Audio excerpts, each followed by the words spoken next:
स्त्री मुलांच्या सहवासात अरण्यात सुद्धा स्वर्ग निर्माण करू शकते. आणि आम्ही तर 3 स्त्रिया होतो.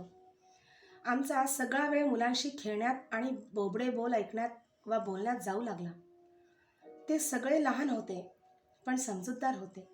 एकटा भीम मात्र आम्हाला कधीच आवरत नसे. एखाद्या धिप्पाड हत्तीची पुष्टसोंड जशी एकसारखी अविरत वळवळत असते, तसा तो एकसारखा दुडदुडत राही. एक पळभर सुद्धा तो कधी गप्प बसत नसे. दिवसागणिक त्याचं शरीर बांधेसूद होत होतं. जास्तच बाळसेदार दिसू लागलं. ते 5ही कुमार वनगाईंचं दूध पीत आणि फळं खात मोठे होत होते. रानचा वारा खुळखुळा होऊन शीळ घालीत त्यांना खेळवू लागला.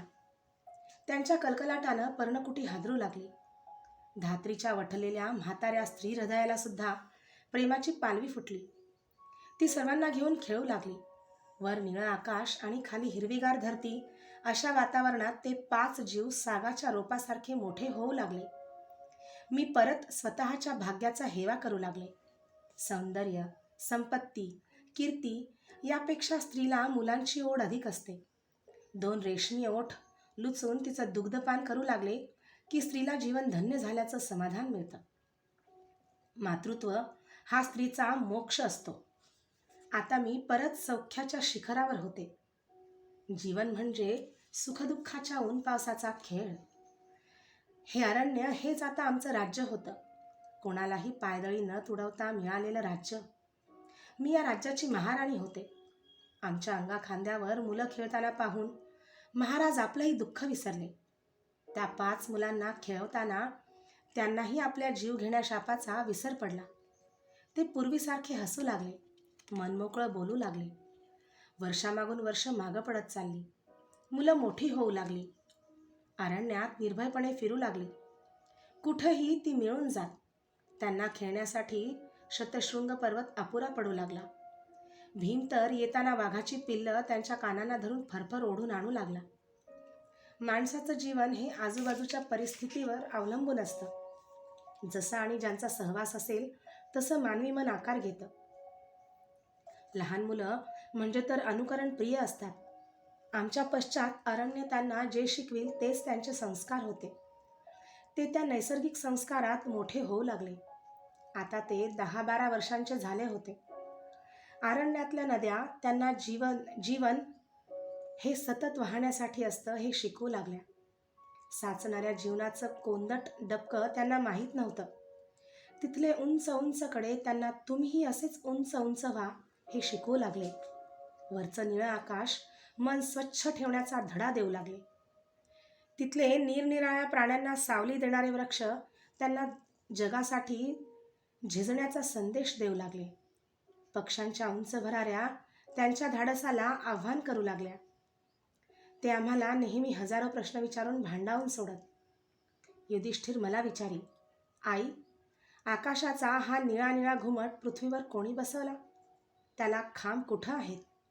मी त्याला म्हणे, बाळ, पूर्वी सर्व देवांसाठी भगवान शंकरानं समुद्रमंथनातून बाहेर आलेलं विष प्राशन केलं होतं. ते आकाश म्हणजे त्या भगवान शंकरांचा विष पिताना काळा निळा पडलेला कंठच आहे. अर्जुन मला विचारी, आई, वारे जोरात वाहू लागले की सू सू असा आवाज का येतो? मी म्हणे, अर्जुना, पूर्वी प्रभू रामचंद्र म्हणून एक फार मोठा धनुर्धर होऊन गेला. त्यानं राक्षसांना मारण्यासाठी सोडलेले बाण इतके वेगवान होते की ते कुणालाही थोपवता आले नाही. अजूनही त्याचे काही बाण पृथ्वीभोवती फिरत आहेत. त्यांच्या शेपटांचा हा आवाज आहे. तो विचारात घडून जाई. भीम मला विचारी, आई, हे डोंगर कसे तयार झाले?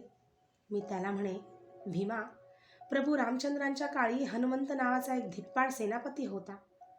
तो नेहमीच आकाशातून फिरत असे.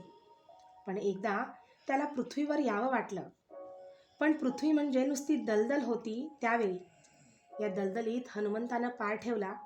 त्याचा पाय ज्या ठिकाणी पडला त्या त्या ठिकाणी खोल दऱ्या तयार झाल्या.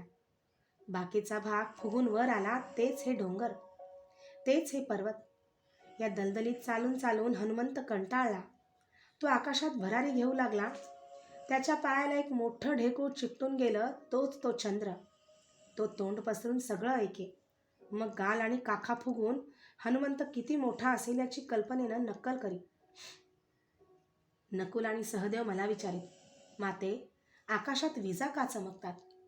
मी त्यांना उत्तर देई, आकाशात देवदानवाचं युद्ध चाललं आहे.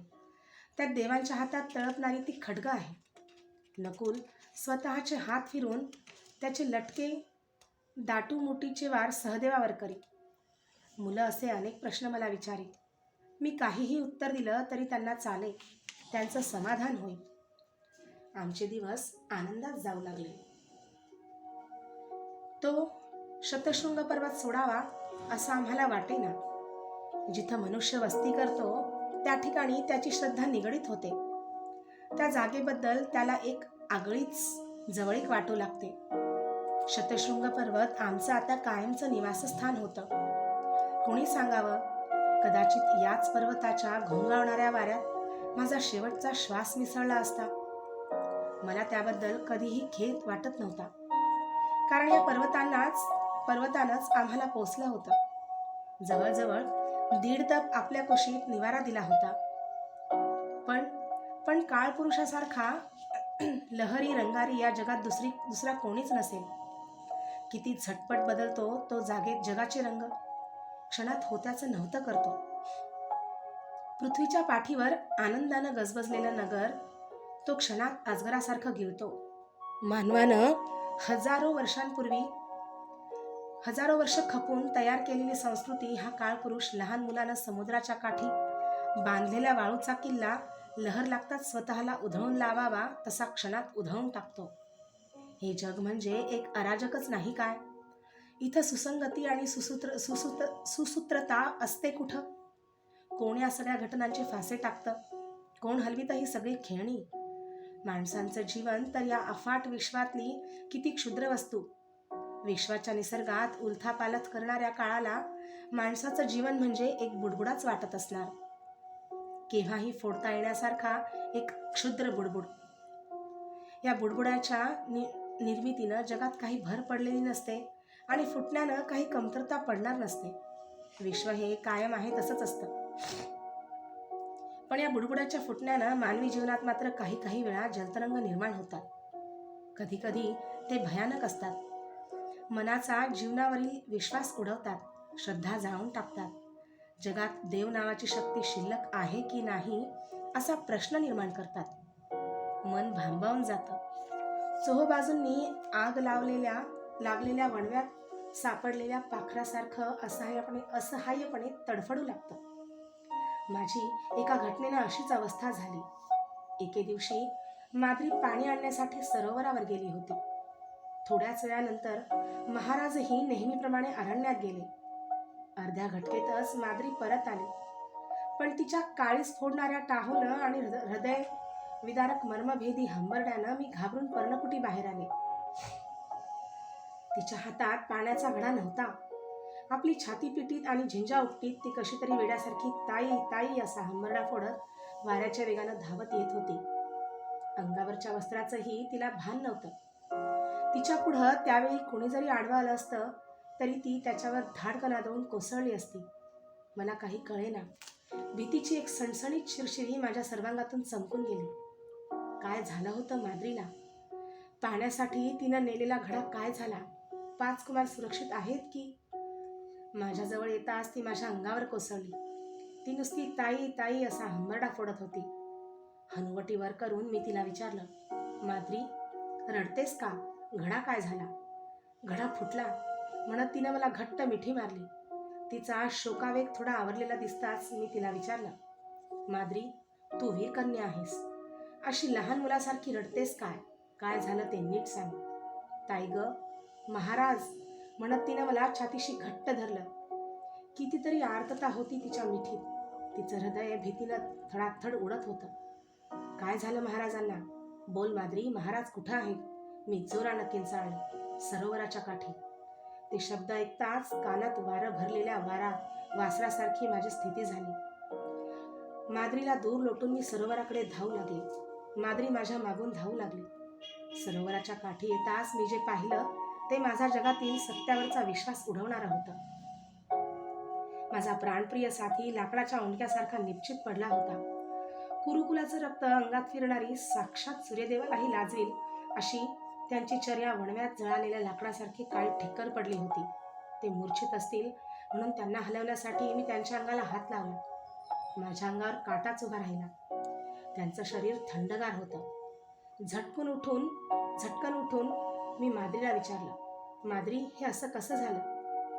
तोंड फिरवून ती घोगऱ्या आवाजात बोलू लागली, ताई, माझा काहीच दोष नाही. मी घड्यात पाणी भरून सरोवरातून बाहेर पडले. महाराज सरोवराच्या काठीच उभे होते. वाऱ्यानं माझा पदर उडत होता, पण डोक्यावरच्या घड्यामुळे मला तो नीट आवरता येईना. मी सरोवराबाहेर आले. महाराज हसत उभे होते. त्यांनी एकदम हातातील परशू खाली टाकला. त्यांच्या डोळ्यात नेहमीचे भाव नव्हते. मी जवळ येताच झटकन त्यांनी मला आपल्या कवेत घेतलं. माझ्या डोक्यावरचा घडा धाडकन खाली पडला. त्यांचे कामी डोळे ज्वर फेकीत होते. मला कवटाळीत त्यांनी माझ्यावर माद्री माद्री म्हणत चुंबनांचा वर्षाव केला. मी त्यांच्या मिठीतून सुटण्यासाठी हातपाय आपटत धडपडू लागले, पण ते अशक्य होतं.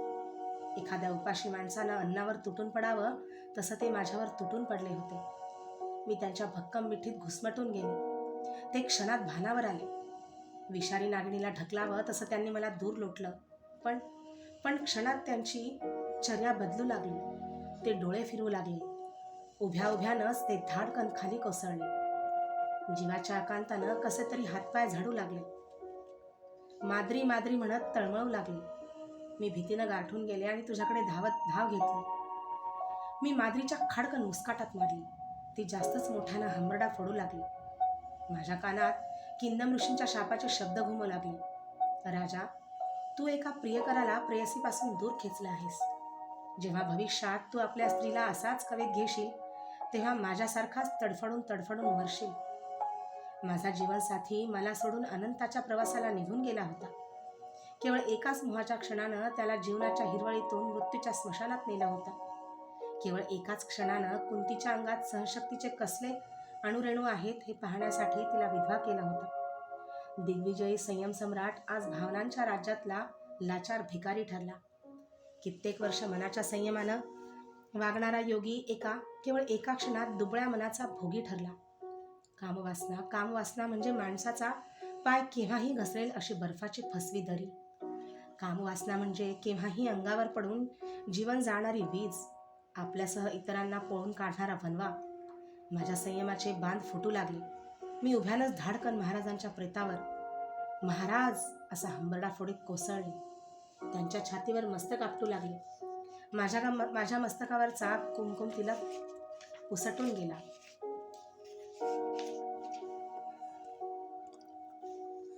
धात्री दहनाची तयारी करू लागली. तिनं चिता रचली. एक दिग्विजयी राजाची अंतिम चिता निर्जन अरण्यात सरोवराकाठी रचली गेली. दैव मला काय काय दाखवणार होतं. मध्यम वयातच मी विधवा म्हणून जगणार होते. पतीशिवाय स्त्रीचं जीवन म्हणजे ज्योतीशिवाय वात. मी आज कोण उरले होते? एका मान्यवर यादव राजाची मानी मुलगी, कौरवांची वैभवशाली महाराणी, त्या अरण्यातली वनराणी, उद्या आपल्या पराक्रमानं जग दिपवणाऱ्या पुत्रांची भाग्यशाली माता. छे, मी यांपैकी काहीच नव्हते. आपल्या पतीच्या निधनानं प्राण निघून गेलेली मी एक निष्प्राण कुडी होते. एक दुर्दैवी विधवा होते. विधवा, किती भयानक आहे हा शब्द. महाराणी, विधवा आणि मध्यमवयस्क, छे, कशात आणि कसं संगती होते. माझं जीवन म्हणजे आहे तरी काय? कुठल्या धैर्यानं दुर्दैवाचे हे उकळते कढ सोसू? या अरण्यात कोण मला धैर्याचे आणि सांत्वनाचे 4 शब्द सांगणार? चोहोबाजूंनी आकाशाचा घुमट जर अंगावर कोसळला तर माणूस आश्रयासाठी कुठं जाईल? मी एका आजाण बालकाला स्वतःच्या हातांनी मृत्यूच्या मांडीवर ठेवलं होतं. म्हणून तर मृत्यू आपले काळे दात विचकून मला त्याबद्दल ही कठोर शिक्षा देत नव्हता ना? पुढं भयांदरी आणि मागं गर्द अरण्य असंच माझं जीवन नव्हतं का? बालपणात मी बाबांच्या हातचं खेळणं होते. भोजपुरात मी दुर्वासांच्या हातचं खेळणं झाले आणि आज या अफाट वेगानं धावणाऱ्या काळाच्या हातचं खेळणं झाले. त्याच्याबरोबर धावताना माझी आता उरसफोड होणार होती. कोणाच्या आधारानं मी जीवनाची वाट पुढं चालू? माझं मन, छे, आता मला मनच नव्हतं आणि असलंच तर ते बधीर होतं. त्याला भूत भविष्य वर्तमान काही काही समजत नव्हतं. काळ वाघाचं रूप घेऊन अर्धमेल्या कुंतीच्या जीवनाची शेळी पाठीवर टाकून उन्मत्तपणानं तसाच चालत होता. मी गप्प होते. मला रडावं असंही वाटत नव्हतं, कारण माझ्या गोठलेल्या हृदयातून अश्रू बाहेर पडत नव्हते. रडू येण्यापुरत्याही भावना द्रवत नव्हत्या. धात्रीनं महाराजांचं प्रेत चितेवर ठेवलं. त्यावर लाकडं रचली. तिनंच चितेला अग्नी दिला. शत्रूंना भीतीनं कापायला लावणाऱ्या एका पराक्रमी आणि दिग्विजयी योद्ध्याला एका दासीनं अग्नी दिला. चिता पेटू लागली. ज्वालांचे पक्षी चटाचट आकाशात भराऱ्या घेऊ लागले. माझं मन सुन्न होतं. त्या चितेत घुसावं म्हणून निर्धारानं मी उठून उभी राहिले. काय उपयोग होता आता तशा उर्वरित जीवनाचा?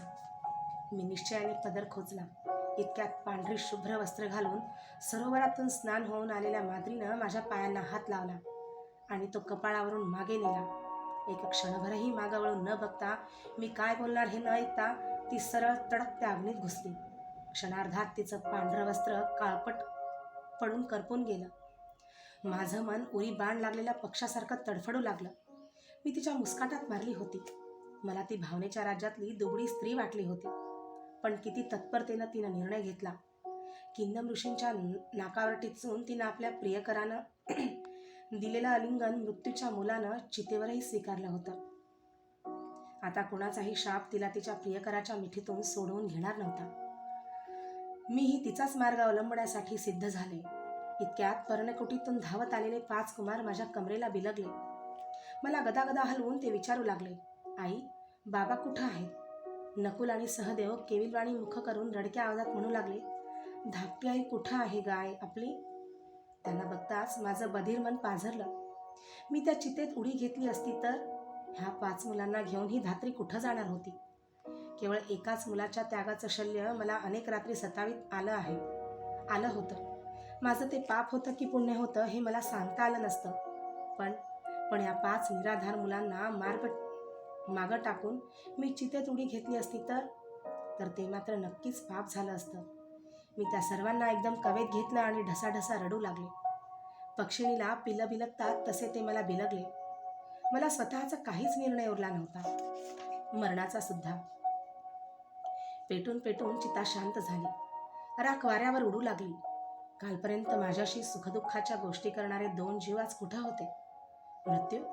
मृत्यू हा जीवनाच्या नदीतील कुणालाही न फोडता येणारा अवघड भोवराच नाही काय? विश्वकर्त्याच्या अविरत धावणाऱ्या रथातील तो सर्वात नाठाळ घोडाच नव्हे काय? आजपर्यंत त्यानं किती जीवन आपल्या टापांखाली रगडली असतील. आज त्याची दृष्टी माझ्या पर्णकुटीकडे वळली होती. किंदम ऋषींच्या शापाच्या रूपानं आणि माद्रीच्या निश्चयाच्या रूपानं त्यानं आज मला खिळखिळं करून टाकलं नव्हतं का? जगातल्या आजवरच्या मृतांनी अजूनही न भरलेल्या आपल्या काळ्या भांडारात मृत्यूनं आणखी 2 जीवांची भर घातली होती आणि माझं कपाळ मात्र रिकामं केलं होतं. मी चितेजवळ गेले आणि त्या राखेनं माझं फटफटीत कपाळ भरून घेतलं.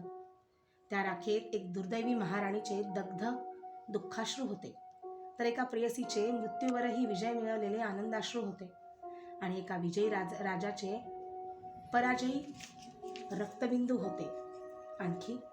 आणखी माद्रीबरोबरच दग्ध झालेल्या दुर्वास ऋषींच्या देवहूती मंत्राचे करपलेले अमृत शब्द होते.